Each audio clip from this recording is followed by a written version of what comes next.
basi njozi inamjulisha ya kwamba utakuwa ni mtu wa dini sana kwa huruma yake subhanahu wa ta'ala. Ama nukta ya 9 ambao ninaweza kuhitimisha kwa siku ya leo katika njozi yetu hii ya kuota unasoma. Tunasema mtu anapolala kisha akaota kuwa anasoma kitabu lakini hajui ni ukurasa upi anausoma, basi njozi hiyo inamjulisha ya kwamba utapata utawala. Utapata utawala. Ndugu zanguni, njozi hii imekaa ndani yake kuna mabaya, lakini pia ndani yake kuna mambo mazuri ambayo anaelekezwa mwanadamu kwa yule ambaye atakayebahatika kuiona au kuipata njozi hii.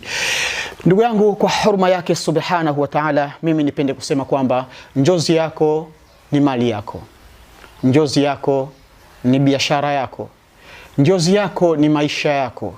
Njozi yako ni kheri yako. Lakini pia njozi yako inaweza ikawa inaelezea mabaya ambayo yanaweza kuja kukupata, na unaletewa nidhari hizi na bishara hizi ili uweze kuchukua hatua mbele ya Allah tabaraka wa taala. Ikhwani, ndugu zangu, Bwana Mtume Muhammad sallallahu alayhi wasallama, nimalizie kwa maneno yake. Anasema, anaeleza katika kitabu hiki kikubwa kabisa, kitabu hiki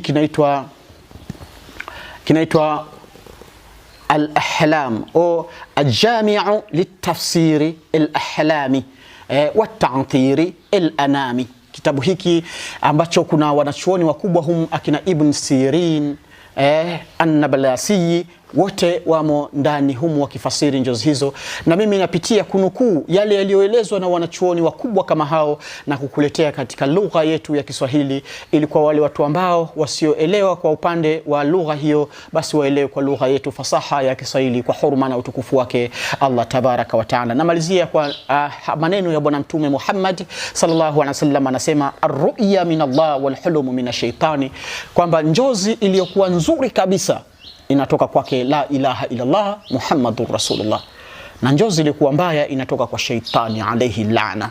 Utazijuaje? Utawezaje kuzitofautisha? Kwa huruma na utukufu wake Allah tabaraka wa taala, basi endelea hapa kwenye channel yetu hii. Hapo chini, wakati ukitazama hii video, hapo chini kuna maneno mekundu yaliyoandikwa subscribe. Yabonyeze hayo maandishi, kisha itakujia alama ya kengele pale ulipogonga, kisha utaweza kugonga tena mara moja. Utakuwa umejihakikishia kwamba wewe kila siku utakuwa unaendelea kupata mazuri yanayoendelea kujiri katika online yetu hii kwa utukufu wake subhanahu wa ta'ala. Nipende kukuaga.